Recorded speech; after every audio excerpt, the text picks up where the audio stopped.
Hello mga mare, samahan niyo ako sa isang kaganapan sa buong araw ng buhay ko. Anong oras na nga to at magbubukas lang ako ulit dahil nga kanina nagbukas si Tito at nagsara lang dahil nga naglaba siya doon sa pamangking ko. Pero kung hindi siya naglaba doon, is mamaya pa talaga ako bababa dahil syempre anong oras na nga ako nagsasara, 'di ba?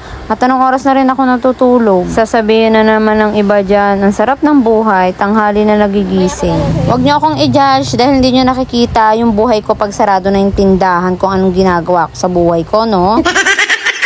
Nakikita nyo lang yung paggising ko pero yung mga ginagawa ko hindi. O ba't nagpapaliwanag ka? Hayaan mo sila. Anyways, dahil napadaan si tatay, magdadagdag nga lang pala ako ng wala na at kakaunti na sa ating munting tindahan. Kung ano nga lang pala yung available na basyo, is yun lang pala yung orderin ko.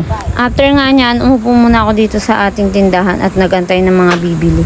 Medyo tulala ang person. Dahil naisip ko na yung gagawin ko, nakita ko tong isang balot ng chichirya. Medyo kumakaway na nga sila sa akin na para bang gustong isabit mo na nga kami. Kasi nga, kukunat lang kami dito sa plastic. Hindi mo naman kami isasabit at hindi mo naman kami ibebenta. Pag inataka talaga ng katamaran ang tindera, naku po, tsak na hindi talaga kayang pansinin ng mga bagay na i-display nito. Kaya naman ito, buti na lang pumasok ang kasibagan sa katawan lupa ko at naisabit ko itong isang plastic na to. Dahil kung hindi, kukunat na lang talaga yan sila dyan at mawawala ng hangin. At kinatanghalian nga, napagkadiskitahan nga na ibenta na itong isang sako ng gin. Magkakaroon na ng bunga ang lahat-lahat ng pagod, puyat, hilo, pagsusuka.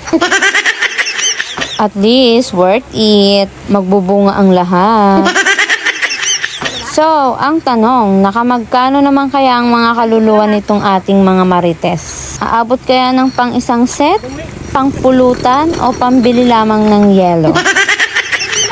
Konti pa nga yan at nabenta na nila yung iba nung nakaraan. At this is the moment of truth. Naka 81 pesos sila at sa akin pa nagpapalit yan, no?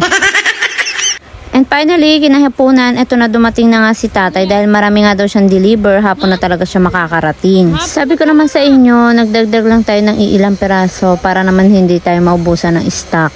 At dito nga, kinagabihan, nagluto na ako ng aming hapunan.